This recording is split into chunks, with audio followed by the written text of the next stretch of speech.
Salam əziz Sport 1 izləyiciləri, Dünya Çempionatı özəl efirdədir. Mən İlkin Sultanlı hər birinizi salamlayıram. Bugün xüsusi bir qonağımız var, Tural Lətifov, fiziki hazırlıq üzrə məşqçi. Tural bəy, xoş gəlmisiniz. Xoş gününüz olsun.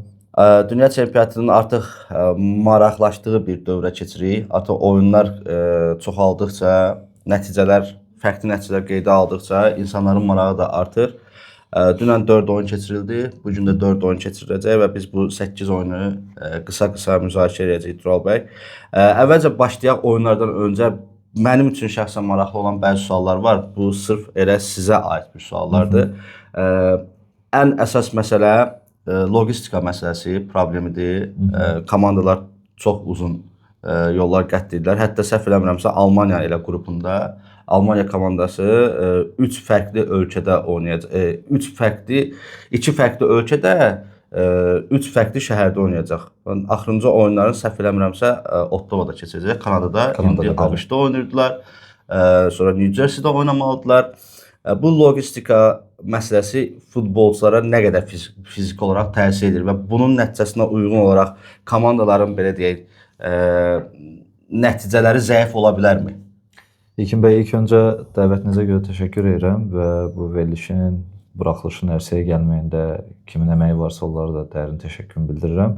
Bilirsiniz, bu sualın əslində cavabı çox uzaqda da deyil, bizim yanımızdadır, bizim içimizdədir. Çünki elementar bizi götürsək, bu illəri Çempionlar Liqasında vəsiqə qazanan və Çempionlar Liqasında çox yaxşı bir nəticələr göstərən Qarabağ Futbol Klubunu biz özümüz də gördük ki, yəni adamlar komanda şəklində, yəni gedirdilər səfərlərə, tezdən qayıdırlar Azərbaycana və bu dediyiniz logistika məsələsi misal üçün Qarabağdır, böyük problemlər yaradır. Ələxüsus da ki, o səviyyədə baxmayaraq ki, bu günləri 21-ci əsr 2026-cı il bərpa fantastik bir səviyyəyə gəlib çatıb, amma yenə də çox böyük bir təsir göstərir əlbəttə. Çünki futbolçunun bərpa olunmağı bu 48 saat və 72 saat ərzində olur və bu saatlar ərzində futbolçu artıq təyyarə ilə digər şəhərə uçursa, istər-istəməz bu bərpasına böyük bir təsir göstərəcək. Amma futbol həyatı, futbolçu həyatı bu artıq get-gedə illər getdikcə daha da aktivləşir və sürət artır meydançada və oyunların da kəskin olaraq çoxalması artıq vadir edir ki, futbola daha çox bir idman kimi yox, bir elmi yanaşma olsun. Mənə elə gəlir ki, orada çox güclü bir həkimləri var bütün milli komandaların, fizioterapevtləri var, məhsələ, fiziki hazırlıq üzrə məşqçiləri də hansılar ki, bu detalları nəzərdən keçirdirlər. Əlbəttə, mən də sizinlə razıyam ki, çox pis təsir göstərir orqanizmə, amma nə etmək olar, bu futbolun bir həyatıdır. Və növbəti məsələdə havanın çox rütubətli olmağıdır. Bütün milli komandalar bundan şikayət edir. Və buna görə də FIFA 2 dəfə su fasiləsi tətbiq edib hər fasilədə, yəni hər hissədə 3 dəqiqəlıq bir müddətdir maksimum. Bu müddət bəziləri qeyd edir ki, futbolun tempini öldürür və maraqsızlaşdırır biraz. Bəziləri reklama görə FIFA'nın bunu tətbiq etdiyini düşünür. Siz nə düşünürsünüz? Bu hər iki hissədə 3 dəqiqəlik su fasiləsi normaldırmı? Oranın hava şəraitini və rütubətini nəzərə alaraq, təbii ki, çünki bir tərəfdən isti, bir tərəfdən rütubət, bu artıq bədən temperaturunu qaldırır. Bədən temperaturu qalxdıqda isə artıq bu hərəkət, keyfiyyət, sürətli oyunun keyfiyyəti falan hamısı düşür aşağı. Həm də bir şey nəzərdən keçirmək lazımdır və yadımızda saxlamalıyıq ki, futbolçu da bir insandır. Yəni bir azarkeş oturub oyuna, bir azarkeş kimi baxırsa, rahat bir komfort zonda baxırsa, futbolçu 90 dəqiqə, bəzən 120 dəqiqə o istinin altında, rütubətin altında, otun üstündə, yəni məsafə qət eləməlidir, qaçmalıdır, sürətlənməlidir, tormozlanmalıdır. Bu da hamısı istər-istəməz həm futbolçunun keyfiyyətini aşağı salır. Futbolçunun hərəkət keyfiyyəti aşağı düşəndə oyununda keyfiyyəti aşağı düşür. Oyunun keyfiyyəti aşağı düşəndə də futbol baş bilənlər də bunu istəmirlər. Çünki ilk öncə safety first, yəni sağlamlıq və təhlükəsizlik ilk növbədədir. Amma reklam məsələsinə hardasa razıyam. Nəyə görə? Çünki fürsətdən istifadə edəcək. Həmin anlarda biz görürük ki, yəni o biz deyir də hidratasiya vaxtı olur da, bu 3 dəqiqəlik pauzada hidratasiya vaxtında daha çox reklamlar verirlər. Bir növ marketinq tərəfdən də sərfəlidir və sağlamlıq tərəfdən də. Yəni bunun belə başa düşdük ki, 2 xeyri var. Həm FIFA pul qazanır, həm də idmançıların sağlamlığını qorumağa məcbur edir. Əlbəttə. Elə isə biz keçək, əslində bir də sualım var idi, onu efirin axırında verərik. Keçək oyunları dəyərləndirək. Almaniya Krassau və yaxud da Kraçau iki fərqli səslənir. 7-1 hesabı ilə darmadağın etdi və çoxları gözləyirdilər onsuz bu darmadağını. Biz gəlin oyun baxımından danışaq. Kraçaudan onsuz da sürpriz heç kim gözləmirdi. Bir qol vurmağı belə sürpriz idi və həmin xalqın 144 minlik xalqın ölkənin böyük bir sevincinə səbəb oldu. Yəni onlar üçün bu 7-1 hesab bayramdır. Amma Almaniyadan danışmalı olsaq, bu Almaniya bu çempionatın favoritlərdən biri hesab oluna bilərmi? Bilirsiniz, ilk öncə Kraçau millisi ilə bağlı bir-iki məsələləri qeyd etmək istəyirəm. Çünki oyuna baxdım. Həqiqətən azarkeşlər çox xoşuma gəldi. Yəni baxmayaraq ki, hesab artıq 5-1, 6-1 idi. Yəni də əylənirdilər, hər epizoda emosional bir səslər çıxardırdılar. Çünki başa düşürlər onlar da. Nə əgər realistdirlər, dünya çempionatına düşməkləri bəlkə də bundan sonra bir 12 il, bəlkə də 20 il düşə bilməyəcəklər və ingiliscə demiş ki, enjoy this moment. Bu anın həzzini çıxarırlar.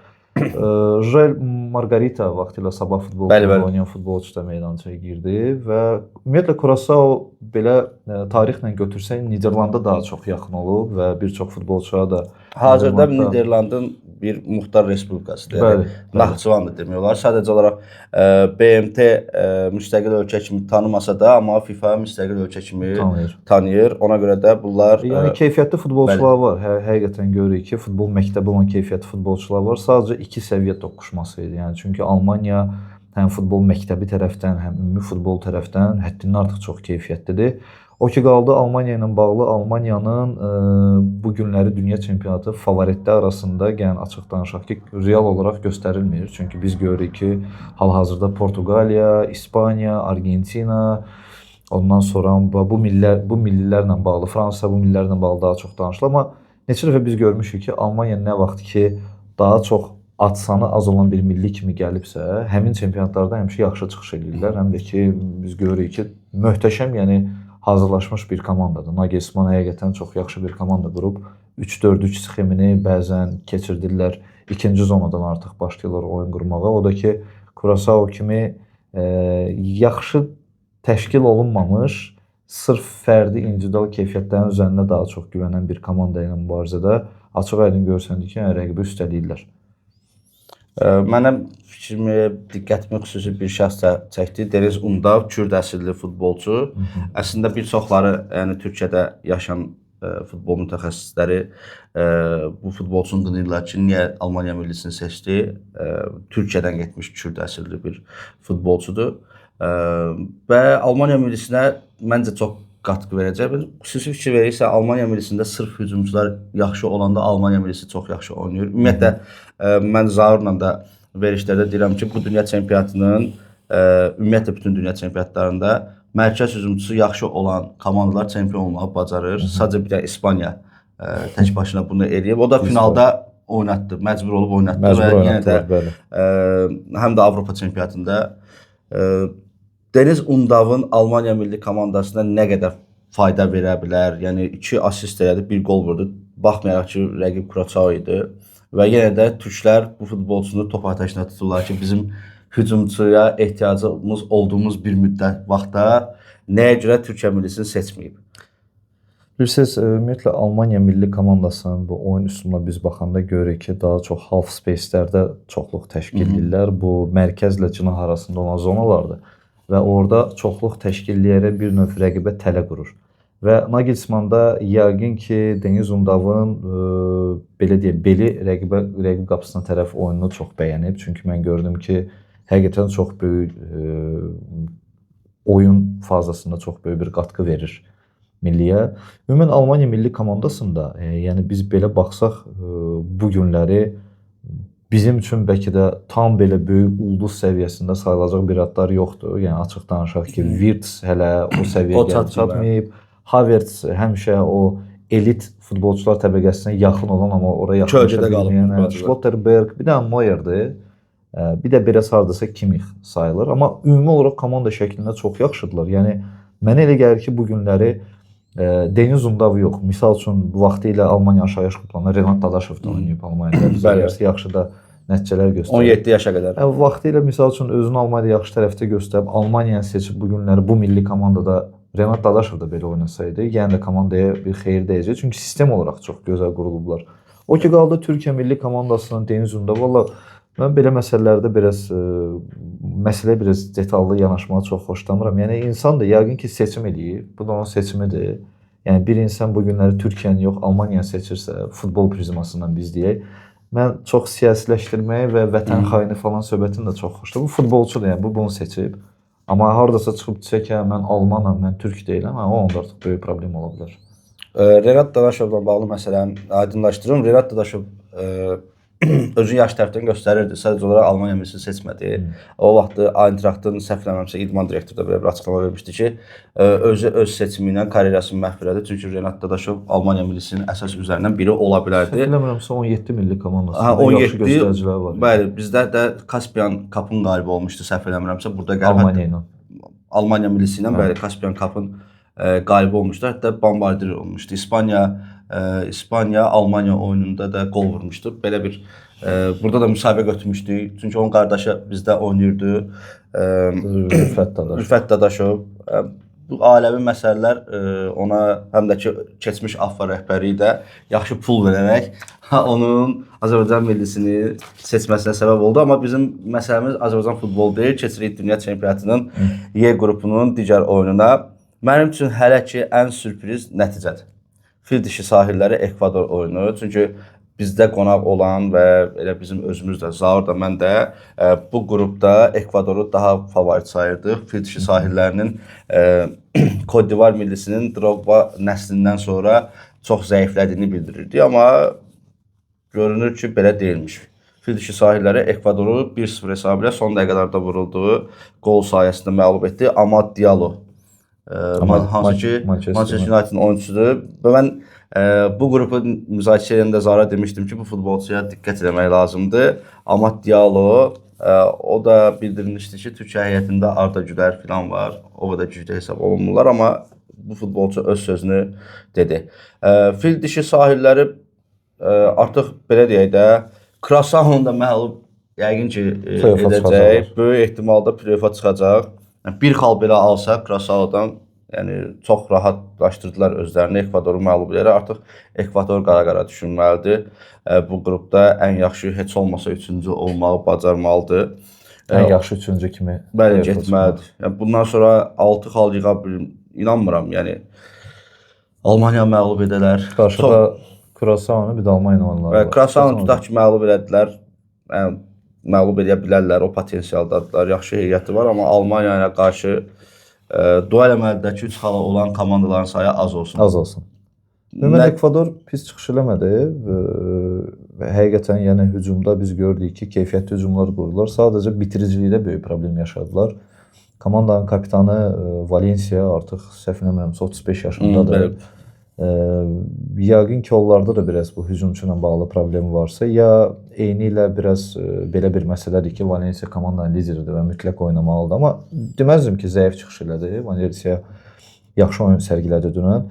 Birinci hissədə bəxtsizlik oldu. 2 dəfə hücumlardan sonra top qapı dirəyinə dəydi.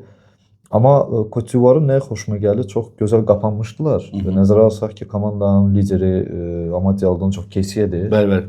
Kessiye də ortada olan o balansı çox yaxşı idarə elədi və müdafiə olunanda da komandanın göstərdiyi oyun çox xoşuma gəldi. O Côte d'Ivoire-ın biz 2006-cı Dünya Çempionatından bu yana artıq 20 il keçib. Biz görmüşük ki, hər zaman Côte d'Ivoire-dan keyfiyyətli futbolçular çıxır. Bu cavan nəsillər də pis deyil. Yaxşı futbolçuları var. Dözdülər, səbirli oldular. Mənə gəlir onlar da artıq barışmışdılar. Heç şeylə, amma o Galatasarayın sağ cinah müdafiəçisi Singo. O çox kritik halda bir öz keyfiyyətini nümayiş etdirərək Ekvadorun oyunçusundan sıyrıldı. Keçid elədilər hücuma və Diallo da ki, yəni keyfiyyətli futbolçu oldu. Traore səhv eləmirəmsə Traore'də ona keyfiyyətini göstərdi. Diallo da ki, sonluğunu yaxşı gətirdi. Ümumən, amma Diallo'nun nəyə xoşuma gəlir? O Nottingham'da da oynayanda Manchester United Darzonlarda çox tez və düzgün qərar verməyi bacarır. Bəzən adama elə gəlir ki, bu Afrikalı yox, bir Avropalı futbolçudur. Bu da ki, yəni də gəlib o təmələ, uşaq futboluna və öyrəşdiyi bir işi daha yaxşı görməyə vadar elədiyindəndir. Yəni də mənə gəlir ki, bəli, Côte d'Ivoire artıq 6 xalını rahat götürəcək, çünki inanmıram ki, Curaçao onlara qarşı nəsə bir oyun sərgiləyə bilər. Dünən qonağımız olan, yəni biz qonaq getmişdik əslində, Sumqayıta qonaq getmişdik. Hakan Sunal, yəni Sumqayıt Futbol Akademiyasının direktoru maraqlı bir fikir səsləndirdi. Bu oyun Amerika vaxtı ilə Meksika günorta saatlarına düşürdü. Yəni axşama doğru günorta saatlarında və İraq İsveçrə oyunu misal çəkdi ki, İraq İsveçrə oyununda İraqlılar hava çox istiliyə alışıblar, Afrikalılar və bu rütubətə, bu istiliyə onlar üçün adi bir şeydir və son dəqiqəyə qədər oynaya bilirlər. Və dünənki bu oyuna da fikir verdim ki, yəni sanki yorulmurlar da. Yəni bu Ekvador düzdür, Ekvador da bir üstü ölkədir, tropikal ölkədir. Onlar üçün daha yaxşıdır. Çünki Meksika, ABŞ eyni materikdə qonşudular. Amma Afrikalılar, yəni bu fil dişi sahillərindən olan futbolçular ümumiyyətlə yorulmadılar da. Yəni son dəqiqələrdə də o elə Singonun bilirsiniz də ürəyində problem var. Onu mərkəzə çəkmişdi. Mərkəz müdafiəçisi kimi çəkmişdi Okan Buruk və bildirim Türkiyə mətbuatı belə bir məlumat yazmışdı ki, bundan sonra o artıq sağ cinahda heç oynaya bilməz. Amma yenə də görsəndə ki, fil dişi sahillərində Côte d'Ivoire'da sağ cinah winger kimi oynamağı maraqlı gəlir və bu havanın bayaq danışdığımız məsələnin Afrikalılara sanki bir təsiri yoxdur. Bilirsiniz necədir İlkin bəy? Yəni bu biraz bəlkə də fikrim çox belə təkəbbürlü səslənəcək, amma biz çox üstdən danışırıq bəzən, amma daxilə gedəndə biz digər faktorları da nəzərə almalıyıq. Yəni bu dünya çempionatının iştirakçı bir milli komandasıdır.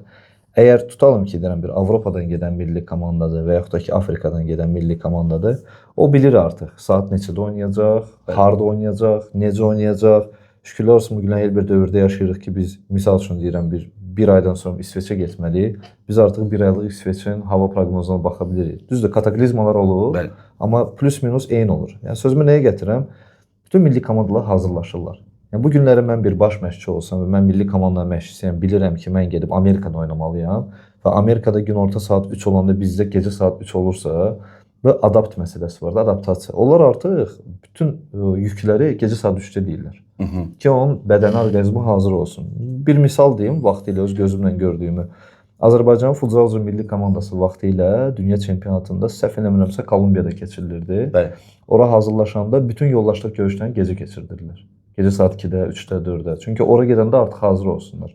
Günorta saatlarında yatırdılar, gecə saatlarında oynayırdılar. O da adaptasiya olunmaq üçün də ora. Artıq ora gedəndə artıq sən rahatçılıq yaşayırsan. Düzdür. Yəni də deyirəm, orqanizmə, istər-istəməz bədənə çox ciddi bir zərər verir, amma yenə də nə etmək olar, bu futboldur. Futbolun bir yazılmamış, görünməyən bir tərəfidir. Biz keçək digər qrupumuza. Niderland Yaponiya ilə qarşılaşdıq. Bu görüş çox maraqlı idi mənim üçün. Ümumiyyətlə mənim dünya çempionatında yuxusuz qalıb qarşıma bir məqsəd qoymuşam. Yuxusuz qalıb baxacağım 5 komanda oyunu var. Biri Yaponiyanın oyunudur, ikincisi İranın, Özbəkistanın, Portuqaliyanın, ən sonuncusu Türkiyənin. Çünki Türkiyənin bəzi nəticələrini əvvəlcədən təxmin edə bilirdim və bilirdim ki, Montella nə qalib, nə edəcəksə bu komandanı bir bacı. Yəni Montella'nın artıq məncə sonuncu mundialıdır, yəni sonuncu oyunlardır Türkiyədə. Çünki çox tənqid olunur. Elə Türkiyənin bu oyununda da yatıb qaldım, baxmadım. Ona görə 5-ci sıraya qoymuşam. Amma Yaponiya oyununda öz dostlarımızı yığdıq ətrafımıza, deyə-deyə, görə-görə əylənə-əylənə baxdıq futbola. Amma gözlədiyim bir Yaponiya olmadı. Düzdür, hesab bəlkə onlara sərf eləyəcək bir oyun oldu. 2-2 bitdi. Niderland ilk hissədə də, elə ikinci hissədə tək qapı oynayırdı demək olar. Sadəcə Yaponlar mənim fikrimcə fərdi bacarıqlar daha yaxşı oldu və 2-2'lik hesabı qoruya bildilər. Siz danışın oyun haqqında, sonra mən də fikirlərimi bildirərəm. Bilirsiniz, Niderland həm kağız üzərində, həm belə gözlə də baxanda biz görürük ki, həm favoritdir. Çünki ayrı-ayrı müdafiəçilərini, yarım müdafiə, hücum, yəni bir dənə Virgil van Dijk bütün Yaponiya millisindən bəlkə də belə üstün sayılır kağız üzərində. Çünki hegemon bir futbolçudur, yəni dünya ulduzudur. Amma Yaponlar artıq neçənci dəfədir ki, yəni dünya çempionatını vəsiqə qazanırlar, dünya çempionatlarında heç vaxt başından yuxarıda tullanmır və aşağı nəticə də göstərmirlər. Ardıcıl 8-ci dəfədir. Bəli. Bu birisi nə deməkdir? Yəni insanlar düzgün iş qurublar, strukturlu şəkildə iş gedir. Yəni biz Yaponiyanın uşaq futboluna, onların uşaq futbolunda gördüyü işlərə baxsaq, biz görsək ki, onlar nəticədən daha çox developmentə, yəni inkişafa üstünlük verirlər. Bu hamısı bunun nəticəsidir. Onlarda mühit də biraz başqa cürdür Yaponlarda. Zaten onlar disiplinə sevən bir insandılar. Zaten soyuqqanlı sayılırlar. Amma futbolda daha çox biz fikir veririk ki, həqiqətən cinahlarda hər zaman çox keyfiyyətli futbolçuları olur. Ayrı-ayrılıqda da xüsusi bacarıqları ilə seçilən futbolçuları çoxluq təşkil edir. Yaponiyanın biz futbol tarixinə baxsaq, səhv eləmirəmsə, indi ola bilər ki, səhv edirəm, tamaşaçılardan da sizdən üzr istəyirəm. Onların ilk rəsmi oyunu Çinə qarşı olub vaxtilə 1901-ci Dünya müharibəsi vaxtlarıdır. Məğlub olmuşlar böyük hesabla. Yəni bu bir nə deməkdir? Vaxtilə təzə yarananda Çin kimi futbol ölkəsi olmayan bir ölkəyə uduzan bir milli illər sonra, yəni düzgün iş görərək, istiqaməti düzgün seçərək, pulları düzgün yerə xərcləməklə həqiqətən gözəl bir nəsil və nəsillər yetişdirir. Və mən inanıram ki, 8 yox, onlar hətta 9 və 10-cu dəfədə dünya çempionatını qazanacaqlar. Çünki adamlar bilirlər nə edirlər.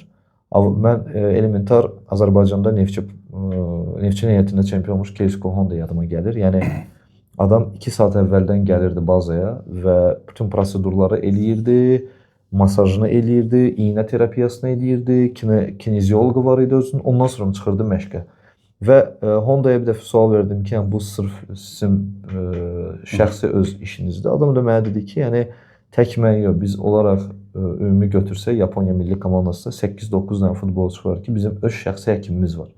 Yəni futbolu demirəm yaponlaşdırıblar, amma Yapon mədəniyyətini, xüsusiyyətini futbola adaptasiya edə biliblər. Ümumiyyətlə yəni bu Yaponların özləri də, yəni həm film sənayesində də konkret olaraq futbola çox investisiya ayırıb, animelər filan hazırlayırlar. Yəni bizim uşaqlığımızda da, yəni futbolla bağlı təbii ki. Və bu il federasiya açıqlayıb ki, biz artıq dünya çempionu olmaq potensialındayıq. Amma oyuna baxanda, yəni biraz iddia səslənmiş açıqlamadır. Bəlkə də Niderland millisinə qarşı oyun birincidən alınmadı bu tərzdə. Mən yenə deyirəm, fərdi keçidləri, fərdi ustalıqları Niderland futbolçularından daha yaxşı görsənirdi. Amma komanda oyunu zəif hiss olundu. İndi ola bilər məşqçilər, siz tam fərqli fikirləşərsiniz. Bir də mənim diqqətimi nə çəkdi həmin oyunda bir riyaziyyatçı var, o hesab kitab edib ki, yəni sonuncu 3 mundialdır, qalibləri bəlli eləyir. Dördüncüdə də deyib ki, finalda Niderland Portuqaliya olacaq və Niderland Portuqaliyanı məğlub edib dünya çempionu olacaq. Bunu riyazi üsullar nə edir? Son 3 mundialın bütün oyunlarının nəticəsində düz tapıb, rəqəmlərlə tapıb. Orada həm də ki, iqtisadi məsələlərlə tapır, ölkənin xoşbəxtliyin filan bu şeylərdə nəzərə alır. Amma bu Niderland millisi, bu Yaponiya millisinin müdafiəsindən söz gedirəm. 2 top buraxırsa, məncə Fransa bu Niderland millisinin belə deyək də, Almaniyada üstündən keçər. Yəni məhv eləyər bu Niderland millisini, belə fikirləşirəm. Yəni ola bilər ki, oyunla oyuna artıra bilərlər. Amma məsəl üçün Van Dijk özün hücumçu kimi aparır, nəinki müdafiəçi kimi. Deyirəm, o hər iki qolda da, yəni mərkəz müdafiənin çox böyük səhvi var idi. Yəni Kubo idi səhv eləmirəmsə ikinci qolu vuran, çox yaxşı qol vurdu. Yəni hətta orada rikoşet getdi. Toxundu, sonra qapıçıya toxunub girdi top qapıya. Mənə çox maraqlıdır. İkinci top başdan vuruldu, birinci top deyirdim. Yaponların. Ümumən Niderland biz necədir? Yəni mən inanmıram ki, tək Niderland yox, ümumiyyətlə top klub və top milli səviyyəsində olan məşqçilər sırf bir dənə planları olsun və plan üzərində işləsinlər də. Düz deyil, məşqçilər var ki, daha çox dəli kimi tanınır. Jose Mourinho hansı ki, hər bir rəqibə qarşı hər zaman individual hazırlaşır. Bəli. Yəni onda yoxdur ki, mənim öz taktikim var, bu ilə oynayacağam da. Yəni biz dünya futbolunda, Azərbaycanda da bir neçə məşqçilər var ki, bəlli bir taktikası var və ona uyğun komanda oyununu qurur. Mənə elə gəlir ki, Niderland belə işlərdə daha çox layaldır. Bəlkə də müdafiədə boşluq olmağı oyunun əsaslanır ki, Yaponiya qalib gəlmək istəyir. Bilmək olmaz, bəlkə misal üçün Fransa millisinin oyuna düşsə Niderland, bəlkə Niderland elə bir qapanma göstərdi, elə bir əks hücumlarda oyun göstərdi ki, hamı şoka düşəcək. O rəqəmlərlə bağlı da bilirsiniz, maraqlı bir şey danışım. Bu Arsene Wenger tanınmış Fransalı mütəxəssis FIFA Training Center'da belə bir fikir səsləndirmişdi ki, deyir mənim həyatımda ən yaxşı analiz biz Barcelona ilə oyunumuzda olub. Yəni rəqibin hər bir detallı, hər bir tərəfini biz analiz elədik. Həm standartlardan, həm fərdi keyfiyyətlərini, yəni bütün bloklarda bağladıq Barcelonu və həyatımın ən yaxşı analizini Barcelonada eləmişəm və getdim həmin oyuna. Amma nə etmək olar ki, Messi gəldi, 3 nəfərə keçdi, gol vurdu. Yəni nə qədər rəqəmlə sən sayırsan, say keyfiyyətin qabağında sən heç şey eləməzsən. Yəni elə bir ekstra bir futbolçu çıxacaq qarşıva ki, keçib 3 nəfəri qolu vurandan sonra orada artıq rəqəmlər də kömək eləməyəcəksən.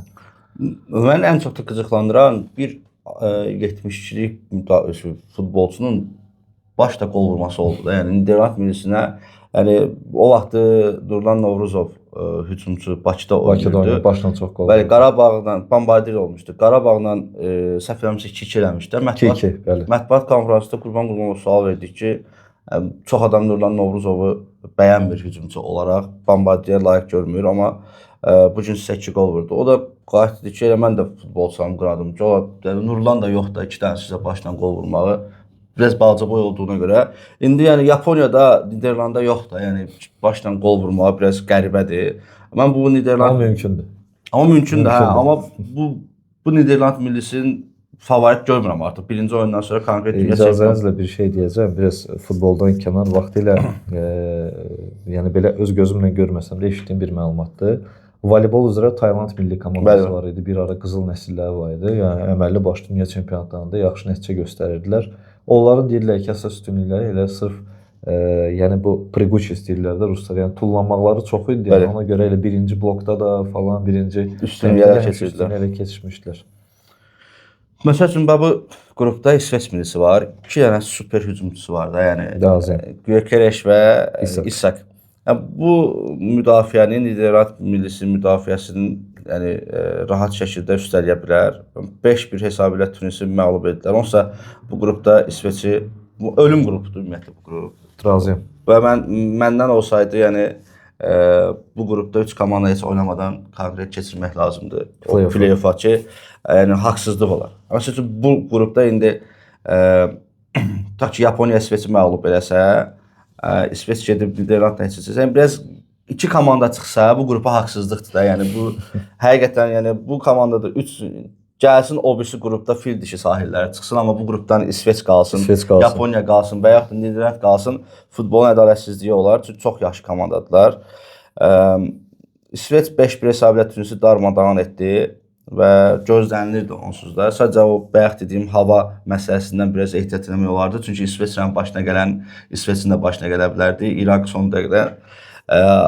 Bu da onu göstərir ki, İsveç millisi daha ehtiyatlı, daha həm də ki bu ölkə soyuq bir ölkədir, isti bir, yəni çox yaxşı hazırlaşıblar. Bu komandadan 4-1 görsək, yəni təcrübələnməyəcək. Hə, yəni şübhələnməyək, təəccüblənməyək ki, yəni İsveç millisi çox yaxşıdır. Gyökeres özünü göstərmək istəyir, İsak özünü göstərmək istəyir. Bütövlükdə də İsveç millisi özünü göstərmək istəyir. O 2 hücumçu ilə bağlı bir şey qeyd etmək istəyirəm. Baxın, hər bir məşqçinin arzusu olar ki, qabaqda 2 dənə hücumçusu bax bu keyfiyyətlərə sahib olsun. Yəni bu günləri istəyir Niderlandla, yox istəyir top səviyyədə olan müdafiəsi güclü olan bir milli ilə oynasınlar. İsveç millisindən hər an nəsə gözləmək olar. Çünki İsak daha çox birəbir mübarizələrdə və boş zonaya qaçmağı sevən bir oyunçudur.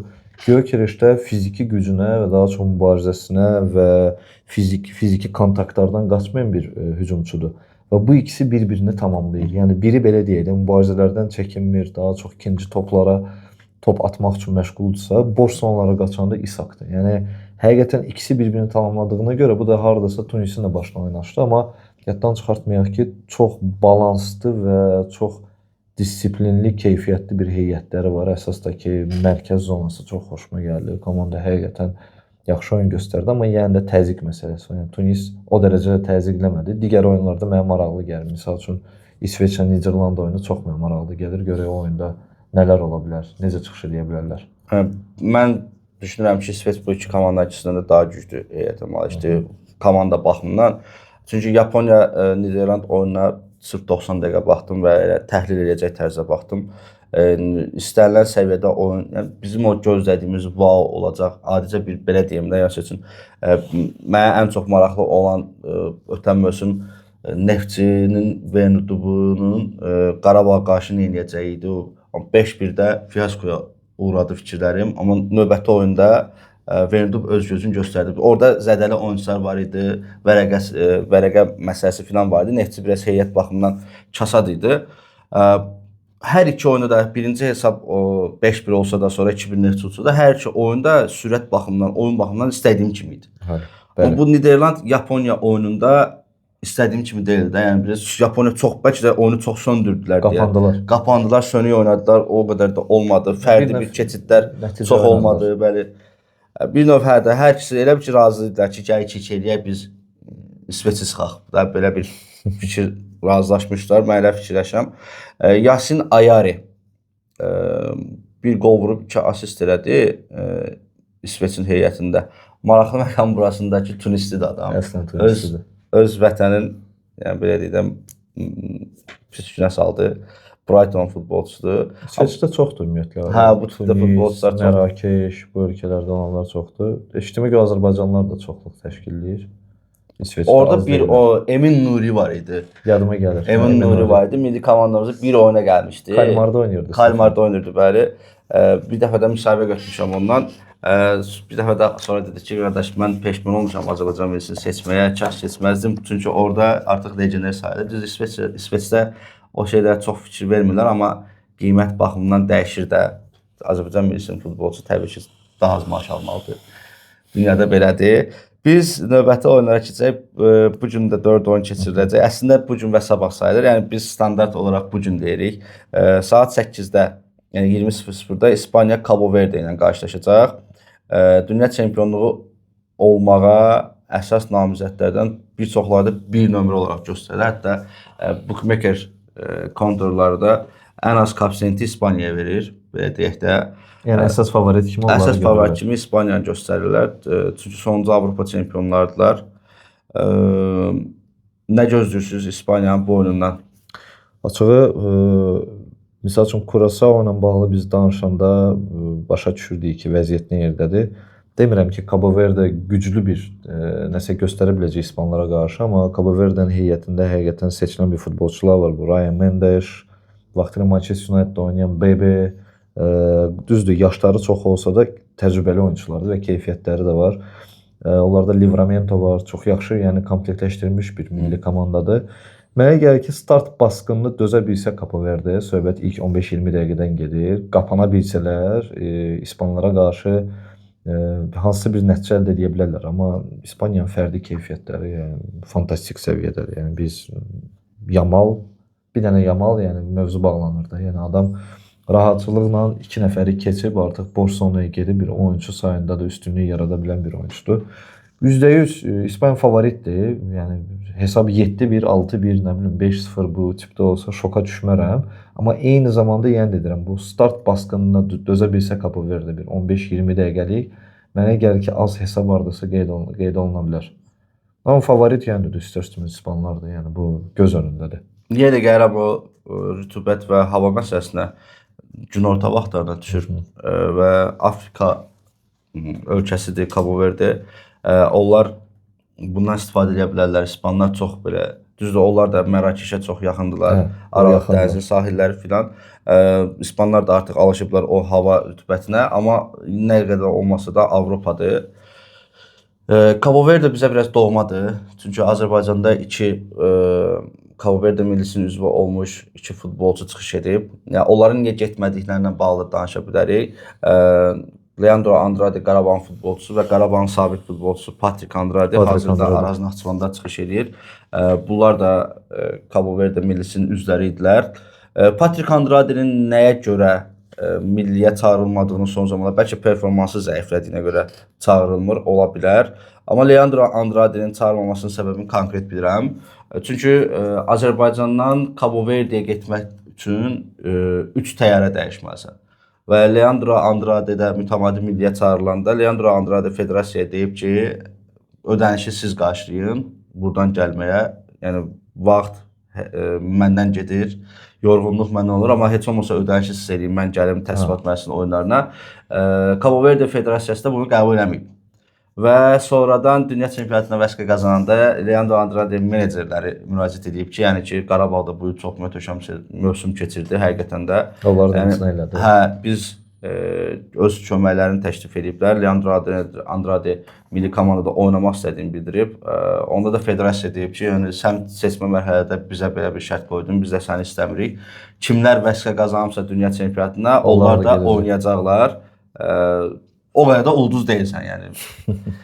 Belə bir şey. Amma Patrick Andrade'nin nəyə görə böyük ehtimal performansı var, amma Patrick Andrade Qarabağda oynayanda mütəmadi olaraq gedirdi. Mütəmadi olaraq gedirdi. Dünya çempionatı seçmə mərhələlərinin oyunlarına gedirdi. Bir şey bildireyim. Afrika Millətlər Kubokunda da oynamışdı, səhv eləmirəmsə. Leandro Andrade əslində bəlkə də o söhbət olmasaydı, yəni bu günləri həm özü üçün də böyük üstünlük olacaqdı. Həm də milli komanda üçün. Nəzərə alsaq ki, Cabo Verde milli komandası cavan bir komanda kimi deyil, o yaşlı komandadır və o heyətin içində dinamik bir futbolçu Leandro mənə elə gəlir ki, əsas heyət oyunçusu da ola bilərdi. Böyük ehtimal Patrick bu komandanın əsas heyət üzvüydüsə, Andrade o Leandro da %100 Partizana getməmişdən qabaqki dövrdə Qarabağda oynayanda əsas heyət üzvüydü. Bütün oyunlarda 80 dəqiqə, 90 dəqiqə oynayırdı. Leandro da 100% olardı. Belə şəxsən bekarçılıq olduğuna görə bu oyuna baxacağam. İspaniyanın konkret olaraq bəzi komandalar var ki, mənim beynimdə onlar dünya çempionatının favoritidirlər. O komandalara rəqib ola bilərmi, o gücdədirmi, ona görə baxacağam. Belçika Misir ilə qarşılaşacaq. Bu oyunda çox maraqlı oyundur mənim üçün. Saat 11:00-da, yəni 20:00. Maraqlı oyundur, həqiqətən. Çox maraqlı oyundur. Nəzərə alsaq ki, Belçika milli komandası məlum məsələdir. Komanda heyətində Doku, Trossard, De Ketelaere, De Bruyne, yəni bu adlar olduğuna görə istər-istəməz favoritdirlər, amma Misir milli komandası heç də bura mənə elə gəlir ki, döyülmək üçün gəlməyib və asan yem olduğunu sübut etmək üçün gəlib. Komandanın da heyətində çox keyfiyyətli oyunçular var. Əsasdakı hücumda Trezeguet, Marmuş və əlbəttə ki, Mohamed Salah. Yəni yaxşı bir oyun göstərə bilərlər. Nəzərə alsaq ki, Misir də Afrika qitəsində çox disiplinalı və çox keyfiyyətli oyuna sahib olan bir milli komanda kimi tanınır. Köklü komandadır. Yəni Misir deyəndə həmişə Afrikada Misir, Nigeriya, düz Nigeriya gəlməyib indi. Çıxa bilmədik. Kamerun, Senegal bu komandaları bilirik. Və Salahın son dünya çempionatı macərasıdır və nəsə eləmək istəyəcək. O Afrika futbolunun Allahı hesab olunur da Salah. Hamı ona nəsə qazandırmaq istəyir. Heyf ki, alınmır. İnşallah gələr Galatasaray filan orada Türkiyə kubokunu filan götürər, Superliqanın zaten. Belçika millisi də dünya çempionatının favoritlərindən biri hesab olunur. Düzdür, bu dəfə çox yüksək koefisiyent veriblər bu komandanın çempionluğuna. Yəni real deyil də onların. Hə, yəni çox fikirləşmirlər, amma aslında açığı razıyam. Amma heyət baxımından da bunlarda da bu nəslin son həm necə heyətdir, həm cavan nəsil var, həm də köhnələrin. Köhnələr var, De Bruyne filan, yəni onların getagetidir. Amma iki Erasmı, o Eden Hazard, De Bruyne, bu Vertonghen, Vermaelen, Courtois'un özü çox möhtəşəm bir nəsil idi. Lukaku'nun özü də. Amma böyük ölçüdə heç nə yemədilər. Bəlkə də yaxşı, düzgün, ümumiyyətlə heç vaxt mənə Belçika milli komandasını, yəni məşqçi seçimi mənə maraqlı gəlmir. Məncə hər kəs onu deyir, amma bir ölkə olaraq da Belçika, yəni o qədər Avropada bir Niderland deyil, yəni düzdür krallıq filandılar, amma həmişə də bu ara barışdırıcı bir ölkə kimi olublar. Ümumi bir şey sizə qeyd edeyim, bəlkə də məlumatınız var. 2002-ci il dünya çempionatında Belçika fiyaskoya uğradı, o Mark Wilmot'un falan vaxtında və adamlar təzə bir futbol projesi qəbul etdilər, bir 10 illik səhv eləmirəmsə və maraqlısı odur ki, həmin bu De Bruyne'lər, Lukaku'lar və digər bu futbolçular həmin o modeldən gəlib çıxdılar. Bəli. Yəni bir növ yaxşı futbolçuları seçmək üçün nəticəni ləğv elədilər uşaq futbolunda və daha çox üstünlük verdilər uşaqların keyfiyyətli inkişafına və biraz da mən sizə deyim ki, fiziki hazırlıqlarına çox diqqət yetirdilər. Amma bir şey də sizə vurğulayım ki, bu günləri AFFA-nın keçdiyi aşağı yaş qruplarında da nəticələr olub. Bir növ Belçika modelidir, amma təəssüf olsun ki, bəzi klublarımız var ki, nəticə olmuyor, yenə də çempionluğunu qeyd edir. Amma bu başqa mövzudur. Burada elə biz strategiyanı da Belçikalılardan yazdırdıq. O məsələlərə xüsusi diqqət yetiriblər.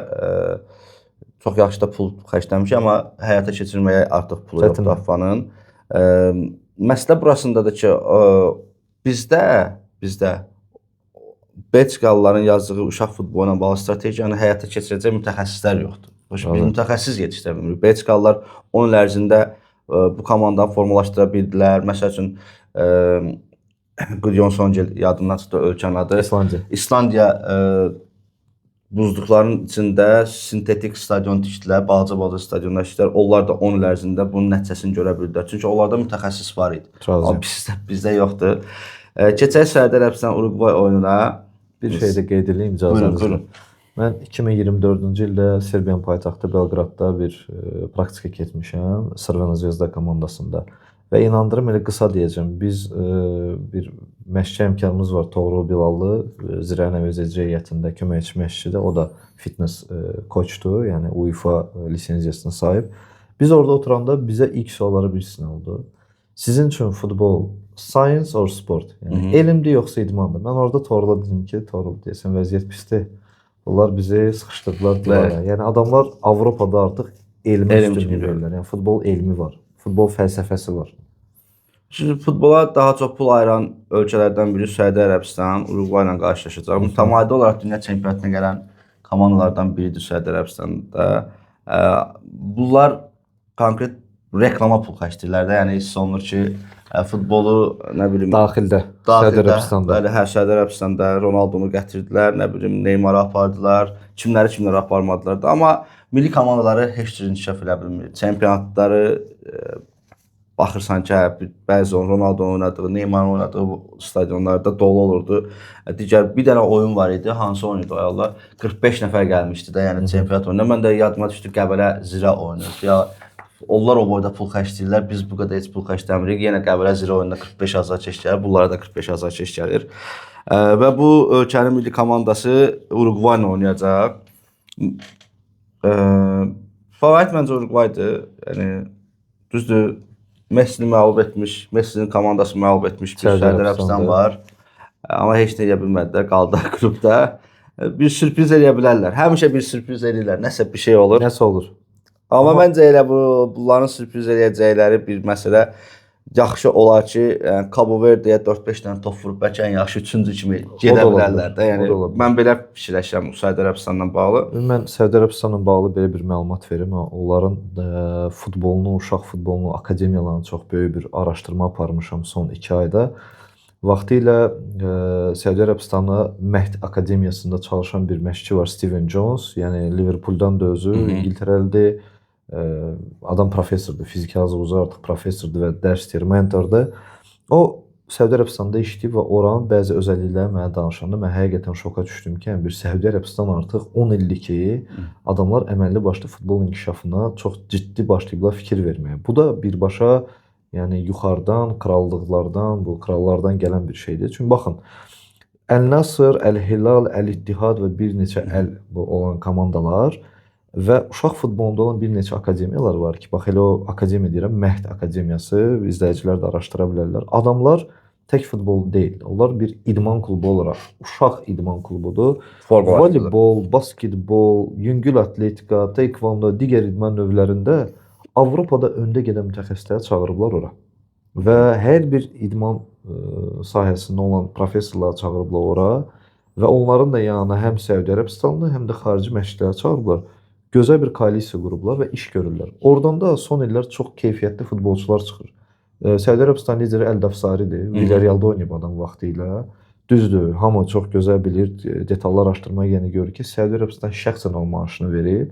Amma bu nə üçün deyirlər? Yəni bunları mən belə fikirləşirəm ki, Ronaldo, Neymar bu tip oyunçuları da gətirməkdə qeyri-neft sektorunu inkişaf etdirmək istəyirlər və əməlli başlı da gedir inkişaf. Çünki uşaq futbolları dəhşət infrastrukturları var və yanaşmaları çox başqa cürdür və həddindən artıq çox xarici məşqçilər çalışır akademiyalarında. Niderlanddan gələn Ajax, Feyenoordun bütün məşqçilərini daşıyıblar ora.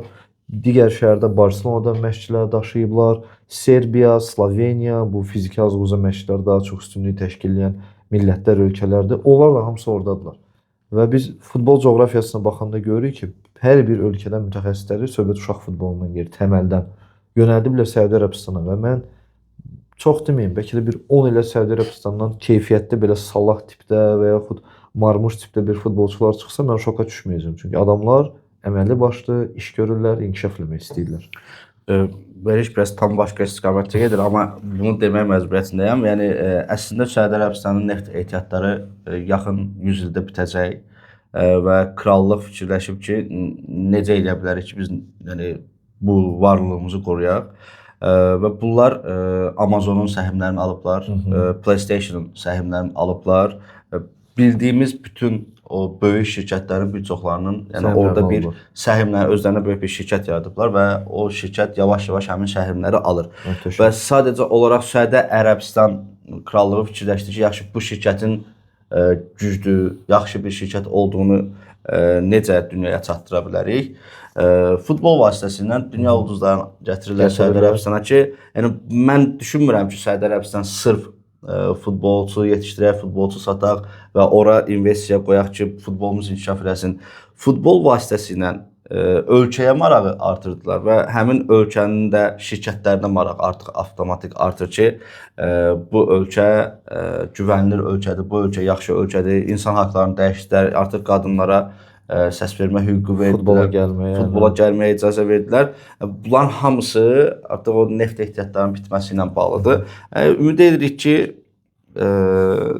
futbol məsələsi də orada elə inkişaf edər. Uruqvay standart Uruqvaydır. Həmişə 4-də 1, 8-də 1 UEFA gələcək bir komandadır. Mən düşünürəm ki, bu komanda 6 xalla Cabo Verde'ni də udacaqlar və Səudiyyə Ərəbistanı da udacaqlar və 6 xalla onlar üçün əsas rəqibləri olan İspaniyadır. Onlara da məğlub olarlar. Siz nə düşünürsünüz Uruqvay haqqında? Mən də elə sizinlə həmfikirəm. Mənə də elə gəlir ki, yəni ümumiyyətlə bugünkü oyunda da Səudiyyə Ərəbistanın oyunda da favoritdilər və digər qrupda olan milli komandaların oyunda yəqin ki, həm kağız üzərində həm də oyun keyfiyyətini, oyunçuların keyfiyyətini nəzərə alsaq favoritdilər. Və mənim ən çox maraqla gözlədiyim bir milli komanda var, İran milli komandası. Həm cənub qonşularımızdır, orada 35-40, artıq 45 milyon olublar, səhv eləmirəmsə 45 milyonluq bir Azərbaycanlı yaşayır və bu ildə müharibə gördülər. Amerika hələ də davam edir. Bildiyim qədərilə bugün bir açıqlama sülh müqaviləsi, bu razılaşma əldə edirlər, səhv eləmirəmsə. Amma İran xalq olaraq çox əziyyət çəkdi. Bunu qoyaq kənara. İran millisi sırf müharibəyə görə daha çox əziyyət çəkir. Dəhşətli şəkildə əziyyət çəkir. Çünki adamlar Meksikada yaşayır, gəlirlər Amerikada. Yəni Meksikada qalacaqlar. Bazalar orada. Bazalar oradadır. Oyunları Amerikada keçiriləcək və bu digər millilərdən daha çox fiziki güc tələb edir. Və bu mental, psixoloji durum onlara iki cür təsir verir. Ya məğlub olaraq, amma bu futboldur, bu müharibə deyil ki, bunu məğlub olaraq qəbul etsinlər. Bu mental durum onlara daha çox məncə üstünlük verəcək. Birlik üçün. Həm göstəriləcəklər ki, Amerikanın özündə ən pis halda onlar fikirləşirlər ki, biz Amerika ilə oynaya bilərlər. Hər ikisi qrafikdə kəsişir yolları. Səhv eləmirəmsə 4-1 finalda kəsişə bilərlər. 4-1 yoxsa 8-1 dəqiq bilmirəm. Məncə İran fikirləşir ki, ora Amerika da gələcək, biz də gələk və gedək ora. Və bu qrupda da çox yaxşı bir qrafiklə başladı. Yeni Zelandiya İran üçün məncə rəqib deyil. Yəni düz deyib 6-7-dən vurmayacaq. 1-0, 2-0, nə bilim 2-1 filan Yeni Zelandiya məğlub edəcək və əsas düşüncələri də belə olacaq ki, Belçika Misirlə oyunlarının hər hansısa birindən iki xal toplasalar çox yaxşıdır da. Yəni sonuncu turda İranla oynayacaqlar, üçüncü turda. Otura kimi işi həll eləsələr, bunlar yerlərini bərkitsin. Bəli, bu Yeni Zelandiya ilə oyun onlar üçün çox yaxşı oldu. Birincidən Belçika ilə oynasaydılar, həm belə psixoloji problemlər, həm də güclü rəqiblə, sonra Misirlə oynasaydılar, bəlkə də Allahın bir lütfüdür ki, bunlar ilk oyunlarını Yeni Zelandiya ilə keçirirlər və mütləq şəkildə İranın oyuna baxacağam və əsas favoritdə İranı görürəm. İstərsiniz kağız üzərində əsas favorit İrandır. Nəzərə alsaq ki, futbolçular da, keyfiyyət futbolçular çoxdur. Elə bir də Mehdi Taremi desək, Bəli. bəsdir. Düzdür, Zelandiyada da yaxşı futbolçular. Zelandiya futbol tarixinin ən böyük daha çox böyükdür də, yəni Mehdi Taremi. Razıyam, amma komanda heyətində hal-hazırda Chris Wood var, hansı ki Premyer Liqa Championship təcrübəsi var. Bir növ skeptiklərə belə bir məsləhət vermək istəyirəm ki, yəni mənim üçün bu günləri İran milli komandası bir Türkiyədə, Yeni Zelandiyada, Avstraliyadır. Yəni hər şey ola bilər. Yeni Zelandiya qapansa və çox hündürboydular, hündürboy müdafiəçilər çoxluq təşkil edir. Mənə elə gəlir ki, İran çox risk eləməyəcək, sizin də dediyiniz kimi. Yəqin ki, minimal hesablı qələbəyə də daha çox köklənə bilər. Amma bu futboldur. Yəni ümumən dünya çempionatına vəsiqə qazanan milli komandalar inanmıram ki, hardasa zəif olarlar. Söhbət Curaçao, Cabo Verde öz aralarında oyundan biz ancaq baxa bilərəm, amma Curaçao birinci oyun Almaniya ilə oynadı. Amma ümumi götürsən Yeni Zelandiya, yəni mənə elə gəlir ki, İrana müəyyən bir çətinlik yaşada bilər bu gün. Ümumiyyətlə bu zəif rəqiblərdən üçüncülüyü konkret garantiləşdirməkdən ötürü bir İsveç işini yaxşı gördü ki, 5 dənə vurdu Tunisə və üçüncü olsaq belə bu nəticə ilə top fərqinə görə çıxarıq. Köməklik göstərəcək. Hə, göstərəcək dedi. Mən fikirləşirəm ki, İran da bu psixoloji, çünki rəqibləri bundan sonraki rəqiblər çox güclüdür və bu psixologiya ilə yaxınlaşıb 2-3 top vurmaq istəyəcək ki, heç olmasa ən yaxşı 3 xalından ən yaxşı üçüncülərdən biri, 8-3-dən biri ola bilsin. Tural bəy, verilişimizin vaxtı yekunlaşır.